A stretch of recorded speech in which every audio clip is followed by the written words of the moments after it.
ये भी कहा गया, चुनाव आयोग जो है संसदीय जो है वो अपना काम पूरा कर ले, जैसा भी भटनागर जी ने कहा, तब उसके बाद कमी पेशी की बात आएगी। पहले ही उस पर सवाल खड़े करते हैं, उस पर क्या चर्चा करती सरकार। ऑपरेशन सिंदूर के दौरान भी कहा गया था, जब ऑपरेशन चल रहा था तब चर्चा की, सरकार ने कहा था एक बार पूरा हो जाए फिर चर्चा करेंगे, और वादा पूरा किया। मानसून सत्र में एक बात हुई थी, पूरे की चर्चा की। हालांकि अब उसमें सरकार ने किस तरह से बातें रखी उस पर सवाल जरूर खड़े हुए हैं, लेकिन इसका भी इंतजार होना चाहिए था ना। केवल राजनीति करने के लिए संसद का समय बर्बाद करना क्या ठीक लगा आपको?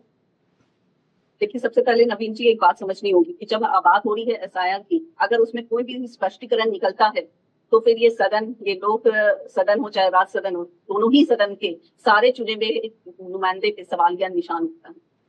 और चीज बहुत बड़ी है, हमें हमें दूसरे पहलू से भी देखने की जरूरत है। आप जिस सदन को स्थगित करने की बात और आलोचना कर रहे हैं यहाँ पे, बात सही है कि सुप्रीम कोर्ट में केस चल रही है, उस पर हम लोग को कोई भी इस तरह की टिप्पणी या विज्ञप्ति देने की अधिकार नहीं है और उस पर बात नहीं होनी चाहिए। लेकिन जिस सदन को चलाने के लिए प्रजातंत्र में हम लोग इतनी सारी पूंजी लगा रहे हैं, जिस सदन में हम अपने चुने हुए नुमाइंदे को भेज रहे हैं, क्या वो स्पष्ट तरीके से और सही तरीके से हमारे जरिए ही चुने हुए नुमाइंदे हैं, इसके बारे में जब डिस्कशन की बात आ रही है तो मुझे लगता है इससे बड़ा कोई मुद्दा ही नहीं है अभी। क्योंकि सारे मुद्दे, अगर आप जस्ट कल्पना कीजिए, खुदा ना खास्ता के बाद में सच्चाई साबित होती है, तो आप खुद सोचिए कि आपने जो चुनाव में जिसको वोट दिया, अगर वो चुन गया है तब तो सही है, और अगर नहीं चुना है तो आपको मन में क्या आएगा? आपके मन में सबसे पहले आएगा कि मैंने जो वोट दिया था वो चोरी हो गया और मेरा चुना हुआ बंदा नहीं आया, दूसरा आ गया।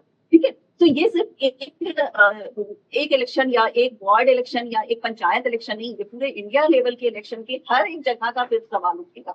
क्योंकि ये इलेक्शन में जो वोट देने आते हैं वो वही होते हैं, वही सिस्टम होता है, थोड़ा थोड़ा डिफरेंस है। पंचायत का अलग सिस्टम होता है, दूसरे का अलग सिस्टम होता है, लेकिन लोकसभा, राज्यसभा और बाकी जो वोट इलेक्टोरल, उसका एक ही सिस्टम है। और ये सिस्टम को इग्नोरेंस करके कोई भी सदन, कोई भी पार्लियामेंट्री एक्टिविटी को चलाना, मुझे लगता है यहाँ पे मैं सहमत नहीं हूँ। क्योंकि जहाँ पे आपके अंदरूनी मामले पे, आपके अपने घर पे ही आप सवाल उठ रहे हो, उस सवाल को अगर आप, क्योंकि पूरी दुनिया बैठी है ये सोचने के लिए, ये देखने के लिए कि भाई इसका क्या जवाब निकल रहा है, क्या हो रहा है सही मानों में, क्या हम लोग जो अपना वोट दे रहे हैं वो वोट एक्चुअल में सही बंदे को जा रहा है, नहीं जा रहा है, हमारा वोट में नाम रह रहा है कि नहीं रह रहा है, क्या हमारे नाम से 10 वोट फर्जी डाले जा रहे हैं, या हमारे पुरखा जो खत्म हो चुके हैं उनको भी जीवित दिखा के वोट डलवाया जा रहा है, या जो जीवित है उनको मृत्यु दिखा के वोट काटा जा रहा है। तो ये जो मैटर है ना, ये सारी चीज से जुड़ा है। मतलब आपके पूरे अंदर के बोलते हैं ना, रक्त जिस तरह और सांस दो मिल के काम करते हैं बॉडी को चलाने के लिए, उसी तरह से है ना हमारा ये निजाम जो है ना, पूरे देश को चलाने के लिए बहुत ही मिल के काम करता है। और खासतौर से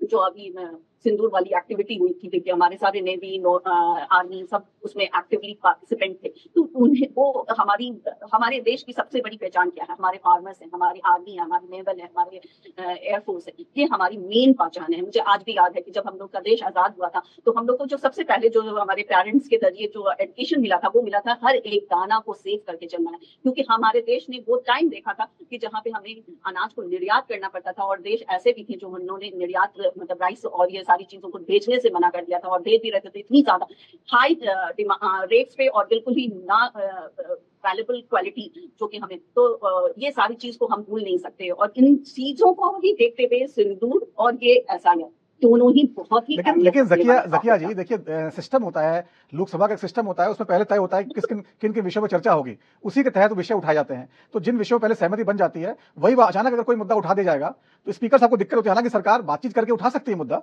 लेकिन अचानक से बीच में अगर एक ही मुद्दे पर लगातार धरना प्रदर्शन और रोज होंगे तो ये भी सरकार को थोड़ा, और यहाँ भी ये भी सच है कि सरकार चाहे तो चर्चा कर सकती थी, बातचीत कर सकती थी, और उसने बहुत ज्यादा मंशा नहीं दिखाया, ऐसा देखने को जो समझ में आया वो लगा। तो यहाँ पर सवाल बिहार का ही नहीं है जी। मैंने नवीन जी इसके बारे में ना एक बार पहले अपने डिबेट्स में, जो कि बिल्कुल कंप्लीटली एसआईआर पे ही था, उसमें मैंने ये साफ रखा था कि सुप्रीम कोर्ट ने जब केस आ गया तो सुप्रीम कोर्ट की एक अपनी सिस्टम होती है, उस सिस्टम के हिसाब से वो करते हैं और उस बीच में निर्वाचन आयोग नहीं दखल कर देता है। लेकिन जब डेट अनाउंस कर देगा निर्वाचन आयोग, उसके बाद सुप्रीम कोर्ट कोई भी इनिशिएटिव नहीं ले सकता है। उसकी भी वहां पे जो एक अपनी कंट्रोल पावर होती है वो वहां पे स्टॉप हो जाती है, क्योंकि निर्वाचन आयोग भी खुद में अपने आप वैसे ही बलवान है, उसका अपना एक सिस्टम है। तो उसी तरह से जिस तरह से अभी देखिए बिरला जी का हो, चाहे हमारे जो अब नहीं रहे उनको भगवान अल्लाह शांति दे उनकी आत्मा को। लेकिन दिनकर जी का भी वही एक टॉपिक उठा था कि वहां पे सदन में नहीं बोलने दिया जा रहा था और अपोजिशन काफी उनको भी मिली थी, और सेम चीज बिरला जी के साथ भी हुआ है, काफी ज्यादा उनको अपोज किया गया है कि उन्होंने जो एक मर्यादा होती है कि आप किसी को भी बोलने का इंपॉर्टेंस देते हैं, आप स्पीकर्स सब तरफ से होते हैं, सारे स्पीकर्स को मौका मिलता है और उनको टर्न वाइज वो सारी जगह बहुत ज्यादा जगह स्पीकर्स मतलब साउंड बॉक्स ऑफ कर दिए गए और बहुत सारी चीजें ऐसी भी की गई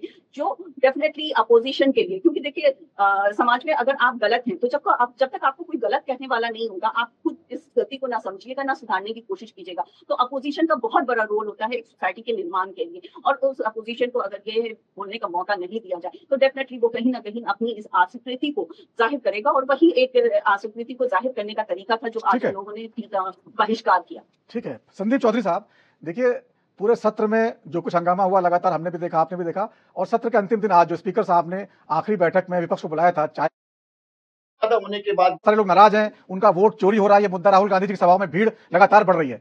तो अगर ये मुद्दा जो है सही है, जनता को अपील कर रहा है, तो फिर विपक्ष की सरकार बन जाएगी, वहां पर तेजस्वी यादव जो है मुख्यमंत्री बन जाएंगे, तो इसका मतलब चुनाव आयोग ने सही काम किया है, सही वोटिंग करवाई है, तभी तो जो विपक्ष जीत गया है। और अगर नहीं जीतते हैं तो ये कहा जाएगा कि देखिए जी हमारे वोट की चोरी हो गई। तो दोनों हाथों में लड्डू विपक्ष के हैं। इस पर जो है क्या समझते हैं आप?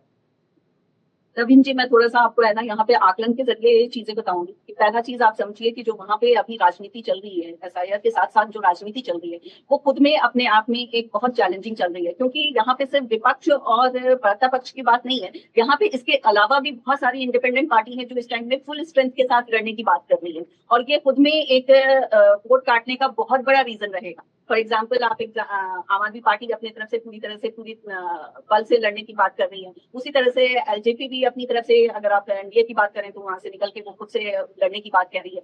तो और जो एआईएम आज तक हमेशा इंडिपेंडेंटली रही है वो इस बार इंडिया गठबंधन के साथ दिख रही है। तो बहुत सारी यहाँ पे फेरबदल अभी बिहार के इलेक्शन में होनी भी है और होने की बात चल रही है। तो यहाँ पे किसी को भी ये कहना कि हाँ भाई हमने रैली निकाली है, हम जीत हासिल कर रहे हैं, ये बिल्कुल ही सही नहीं होगा। मेरा सवाल चुनाव के रिजल्ट को नहीं है, मेरा सवाल इस आकलन पर है, अगर वोट चोरी हुई है तो फिर जो है बीजेपी और एनडीए की सरकार दोबारा बन जाएगी क्योंकि वोट चोरी कर रहे हैं, और अगर तेजस्वी यादव बन जाते हैं किसी तरह तो जाहिर तौर पर चुनाव आयोग ने सही काम किया है, ये तो साबित हो जाएगा ना। मैं ये कह रहा हूँ नहीं, एक चोर पकड़ाता है तो दूसरा चोर है ना कॉन्शियस हो जाता है, वो चोरी करने से डरता है। तो अगर यहाँ पे इस तरह का माहौल भी बनता है तो हो सकता है कि आधी चोरी हो आधी ना हो, क्योंकि पूरी तरह से अभी स्पष्टीकरण भी नहीं हुआ है और पूरी तरह से इसका कंट्रोल भी नहीं हुआ है। तो इसमें ये कहना कि हाँ चोरी की वजह से ही ये हार गए या जीत गए, ये नहीं सही रहेगा। मतलब यहाँ पे जीत हार जो है वो अभी 50-50 कंडीशन वही कंडीशन पे है जब तक यहाँ पे सारे एसआईआर की चीजें क्लियर नहीं हो जाए, जब तक ये क्लियर नहीं हो जाए कि जो वोट हम लोग दे रहे हैं वो सही जगह जा रही है कि नहीं,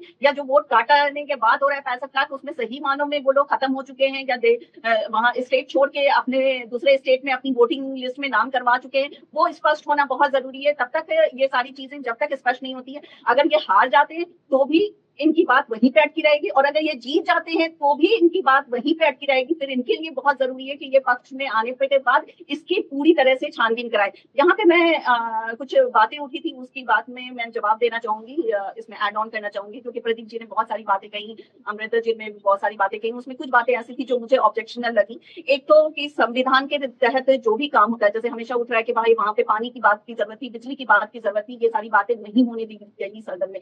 जब आजादी की बात स्टार्ट हुई थी तो आजादी के टाइम में हमने अपने भूख प्यास को मार दिया था और सिर्फ एक लहू के साथ एक आवाज में उठाया था कि हमें आजादी चाहिए, भारत छोड़ो अंग्रेजों को भारत छोड़ो, ये वाला एक नारा चला था। उसमें लोगों ने अपने पूरी संपत्ति लगाई थी। और मुझे आज भी याद है कि इंदिरा गांधी का वो फुटेज जो बहुत ही वायरल हुआ था, और इसके लिए मैं रिस्पेक्ट करती हूँ, not because of party but individually as a lady, जिन्होंने अपनी गहना जो कि एक स्त्री धन माना जाता है, उन्होंने पूरे स्त्री धन को निकाल के वो आजाद मुल्क में हमारे भारत की संपत्ति में ऐड किया था ताकि हमारे भारत में कुछ अच्छा हो सके। लेकिन मुझे नहीं याद कि हम एनडीए के कोई भी ऐसी एग्जाम्पलरी दे सकते हैं।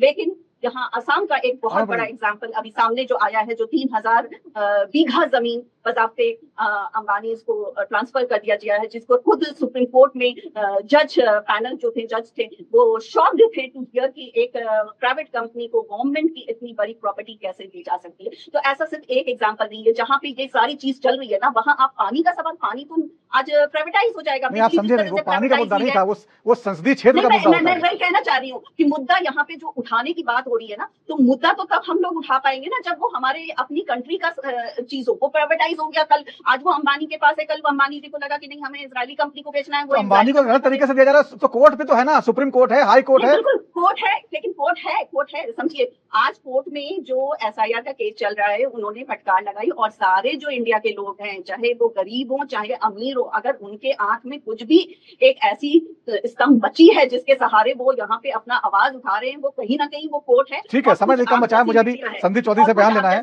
ठीक है जकिया जी, एक वर्ड और देना चाहूंगी, क्योंकि इन्होंने कहा कि हमने सीरिया से और इजराइल से अपने बच्चों को ले आया, तो वो भी टाइम याद रखिए कि हमारे बच्चे जो अमेरिका से हाथ में अपनी हथकड़ी बांध के आए थे, जबकि वहीं पे नेपाल के बच्चों को बजाते इज्जत के साथ। कब है मोहतरमा, मैं थोड़ा सीधा सही कर दूं आपको। ठीक है, जवाब ले लीजिए जकिया, जवाब ले लीजिए, इजराइल को समय खत्म हो रहा ठीक है, जवाब ले लीजिए जकिया, जवाब ले लीजिए। प्रदीप भटनागर 2 मिनट जवाब दीजिए। केवल एक मिनट लूंगा।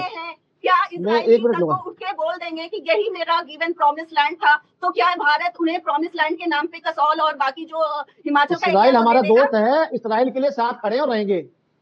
इस्राइल मित्र है। मोदी जी तो कुछ और कह रहे थे, मोदी जी तो कुछ रहे हैं, जो उनका अपोजिट देश था उससे बात कर रहे थे। इंदिरा गांधी जी की बात कर रही थी। इनका निष्कासन ना होता है, मैं बासठ के युद्ध के अंदर मोदी जी को चाइना का युद्ध हुआ हो जाएगा। त्रिपाठी साहब सुन तो लीजिए, त्रिपाठी सुनो। ये मोहतरमा बैठे के बयान जकिया जी, इंदिरा गांधी कर रही है कि इंदिरा गांधी जी ने गहने उतार के दे दिए थे। सुन लीजिए वो इंदिरा गांधी, जब 62 का युद्ध हुआ था ना मोहतरमा, जब पैसा नहीं था देश दुनिया हमारे देश के अंदर, 62 के युद्ध में मेरे, अरे सुन लो भाई, सुन लो, इस दुनिया के बच्चों ने, सर बुजुर्गों ने, सबने अपने घर के जेवरात, चांदी के बर्तन, सब कुछ दान दे दिया था। अरे सुन तो लीजिए, अरे मोहतरमा थोड़ा सुन लीजिए, समय कम बचा, सुन लीजिए।